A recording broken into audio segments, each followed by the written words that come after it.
Welcome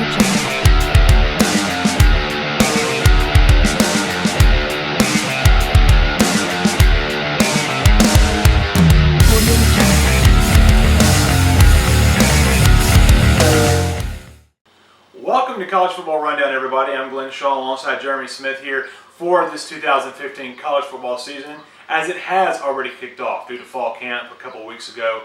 All the teams started practicing for fall camp and kind of getting into that rut as to who is going to be the starter, who's going to be the big-time playmakers. Jeremy, who sticks out to you in the West Division right now?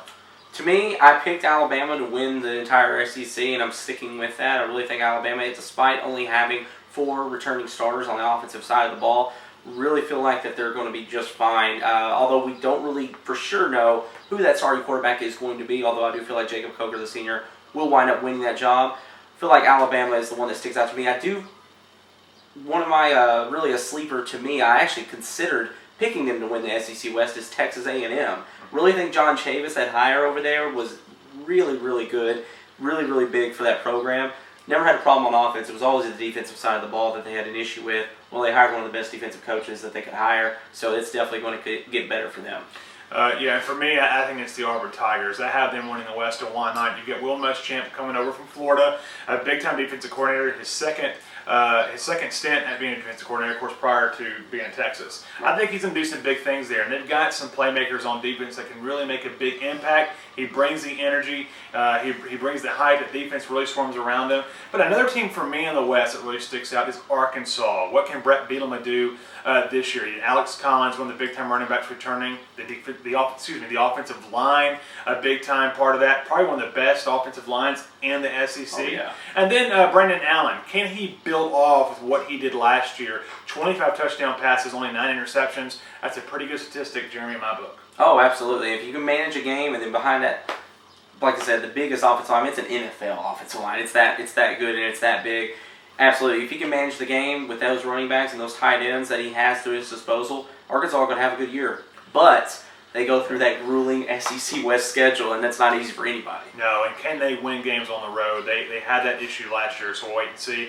Les Miles, a guy down at LSU, a lot of the fans are kind of starting to rumble about what's going on there. You would think a lot of teams would love these 8-win seasons. Not the LSU fans. They're being a little disappointed, and rightfully so. The talent there is tremendous. What does Les Miles have to do this year after losing John Chavis, welcoming Kevin Steele, the new defensive coordinator? What do they have to do to win those fans back? Do they have to win an SEC championship? I really think they have to get back there at least, get back to Atlanta and really compete in the West. Last year, they weren't even in contention to win that Western Division. And they have to make it hard for opponents to come down to Baton Rouge. You used to never want to go down to Baton Rouge and play a game, especially at night, really at any time. But now Baton Rouge, down there at LSU, is not as scary of a place to play the last 2 or 3 years as it used to be. They've got to make it scarier for opponents to come in there. That's when they'll get that program back to where it needed to go. And again, LSU has a daunting task at doing that. They have to go to Alabama next year, or this year, excuse me. So look for that game to be a big game for them as well. Mississippi State, we'll talk more about them. Dak Prescott's coming back. He does have some talent around him at receiver. Defensively, I think, is the question mark for Dan Mullins. Manny Diaz, the new defensive coordinator, they're coming from Louisiana Tech. They led the interceptions last year at Louisiana Tech with 26 interceptions last year, which is pretty impressive. But this defense last year was very, very bad, to say the least, for Mississippi State. They gave over 400 yards in 7 of their games. What do they have to do to maybe put a hole in that and be a lot better and more efficient? Well, they just have to really fill their gaps. They can't, be going for. They were letting up way too many big plays. They were really relying on that offense. They were relying too much on Dak Prescott to really just win the game for them. They were having to hope to get into the 30s and 40s in points to be able to win the games. And in a lot of cases, they were. They got up to number 1 in the country, and it was working for much of the year. But it finally caught up with them. The defense has to be able to not allow those big plays. If they can contain the big plays and just be able to keep it in between the lines, that'll definitely be big for them, but they can't let it go over the top. No. Well, let's move over to the Eastern Division. As we all know, Tennessee's getting better, but the team I want to talk about right now is the Georgia Bulldogs. Of course, last year we all know what happened in South Carolina. They were picked to win the East. Their first game against Texas A&M at Williams-Brice Stadium, they got blown out of the stadium, did they not? And so that kind of dominoed effect in their season. But Mark Richt has been in this position before, but it seems every year there's a team or two that they seem to lose to that they shouldn't. They go and they dominate Missouri at Missouri, but then the following week they lose to Florida, a Florida team that hadn't really been able to run the ball at all season, but then they run the ball down their throats. What does Mark Richt have to do to get this Georgia fan base to actually believe, okay, we can win, and we can actually make a run to the college football playoff this year? Yeah, Florida team, they threw 6 passes the entire game, too. So one-dimensional team and still just got blown away. One of the most inexcusable losses that you could see out of the program for sure. Now, how can they get to the playoff? How can they contend in the East? Well, number one, they've got to win the games they're supposed to win. I mean, games this year against South Carolina, I think, will be better, but they've got to win that game.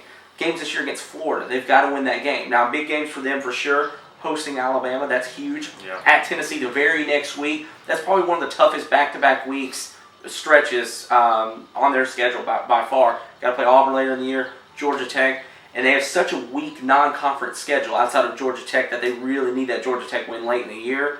So, I mean, I think as long as they get consistent play from their quarterback, which we still don't know who it's going to be, Fatone Balta, Bryce Ramsey, or Grayson Lambert, transfer from Virginia, Nick Chubb is going to do his thing. Receivers are very talented, Scott Wesley and Malcolm Mitchell. The defense is back. New offensive coordinator Brian Schottenheimer coming in to lead that offense as well. So I think as long as they can get good, consistent play from the quarterback position, doesn't make mistakes, manages the game, I think Georgia will have a good shot with Nick Chubb. No injuries as well. It's a huge factor in the season for anybody. Yeah, exactly. It plays a big factor for all the teams that we're talking about. Nick Chubb is a big reason. I had Georgia winning the East as well. I think with what Jeremy Pruitt, his second year into this defense is going to be a lot better. And then, of course, you bring in Schottenheimer, who's had that experience. And this running game, to me, whoever the quarterback is, all they have to do is just maintain the offense. You're basically it's just maintenance. Everything else will take care of itself. Play action, as long as you can sell the play action, be accurate when you throw, I think Georgia's going to be fine there. I think a team that really is intriguing to me is Tennessee, and I'll go a little step further.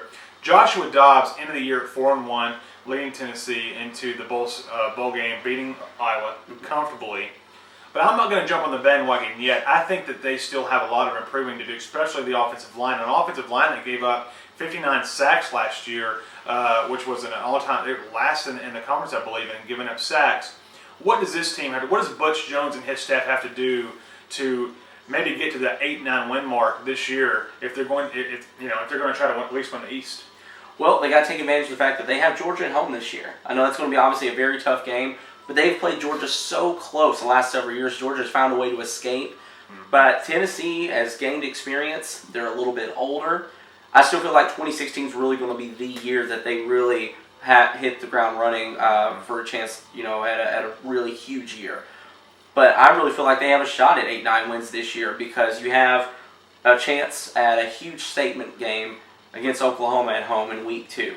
I mean, if they can win that game, that sets the tone for the entire year. That gets the fans buzzing. That gets the whole program buzzing that they're finally back to the point and the prominence that they're used to being at. Sure. So as long as they can continue to improve, and now that they're a year older, I think they're going to be just fine. Now down a little bit more farther south, Florida Gators have a new coach, Jim McElwain. You seem to be pretty high on Jim McElwain so far, yes. But here's the deal, and I'm going to be as honest as I possibly can. This might be the year where Florida fans need to kind of hold back a little bit of having a great year. You've got an offense that's going to struggle mightily. DeMarcus Robertson, the wide receiver, is the only wide receiver that returns. The other ones are unknown. You lose a running back, Trayon Harris. Everybody thought he might be the starter, but let's not forget freshman Will Grier, who's in the talk. Defensively, they're going to be stout. You do lose Dante Fowler, but you return one of the best cornerbacks in the country, and Hargraves is going to be a big-time player. What do you think the expectations should be for this Florida Gator football team this year? I mean, I do think Florida can make it back to a bowl. I definitely think they'll win 6-7 games. I do feel that with some of the games that they should be able to win, like over a Vandy, over a Kentucky. Well, possibly, because we'll talk more about them. But I think the reason why I'm so high on Muschamp, number one, I think the defense will be a big reason why they carries them to a bowl. The reason why I'm so high, not on Muschamp, but on McElwain, He came into the program late in the recruiting period, and they were in the triple digits, mind you. I mean, that's insane for a Florida program that's used to being recruiting in the top 10. In the triple digits, and McElwain got him all the way up into the top 25 in a span of 3-4 weeks. He was able to get several 5- and 4-star players into the program, and that's huge. So I'm interested to see what he's going to do now for the next class, 2016, because if he can do that in a short time, in a very short span, just think what he can do, Florida fans, in a full year. So I definitely, not this year. Florida fans don't expect a huge year this year, but they're definitely going to get back there. Yeah, and I mean, good point. Good credit to your point. I just think for me, anybody, I'm not trying to say anybody can recruit to Florida, but that's a very rich state. Right. I'm interested to see how he coaches his football team and how they respond to him, especially when they face adversity. And one more team we'll talk about a little bit is South Carolina and Kentucky, two teams who both started the year relatively well, but then fell off the map. Even after the loss to Texas A&M, South Carolina was able to rebound against Georgia. Kentucky, they lost to Florida, but they ended up 4-1 or 5-1, and then lost 5 straight to where they didn't get to a bowl game. But South Carolina was able to win last year.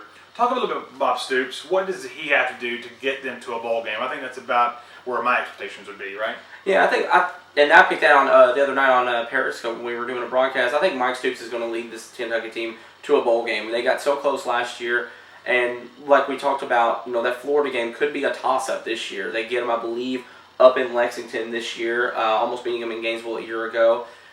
I honestly think Kentucky, bringing back Patrick Tolles at quarterback, I believe it's JoJo Kemp at running back. Mm-hmm. They definitely have a lot of talent on the offensive side of the ball. So I definitely think they're going to be, they're not going to be as much of a pushover as most people might think, and I do feel like they're going to get into the bowl season.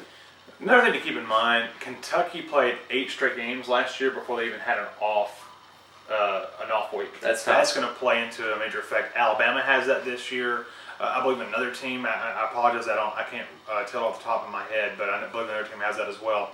Finally, does the SEC have a team that's a playoff contender? Oh yeah, I believe they have 2, maybe 3. I think for sure Alabama and Auburn automatically are playoff contenders. The preseason top 5, I definitely think they're going to be right there in the mix, and they're going to battle it out for the Western Division. And I think one maybe would be Georgia, but it really just depends on what kind of play they get from the quarterback position, and if that defense can continue to improve under Jeremy Pruitt. But for sure, Alabama and Auburn, maybe Georgia. Well, you've heard it here, folks. We are back, and we're really excited for a fun and exciting season. We hope you guys are too. Again, we're going to be on Periscope as well. Periscope is connected to Twitter or your phone number, whatever one you want to put on there. You can follow us on Twitter at CFB Rundown. You can see us on Periscope as well every morning and every night. So please join us there as we will do live broadcasts, breaking news as it comes along. For Glenn Shaw and Jeremy Smith, you are watching College Football Rundown. Have a great evening, everybody.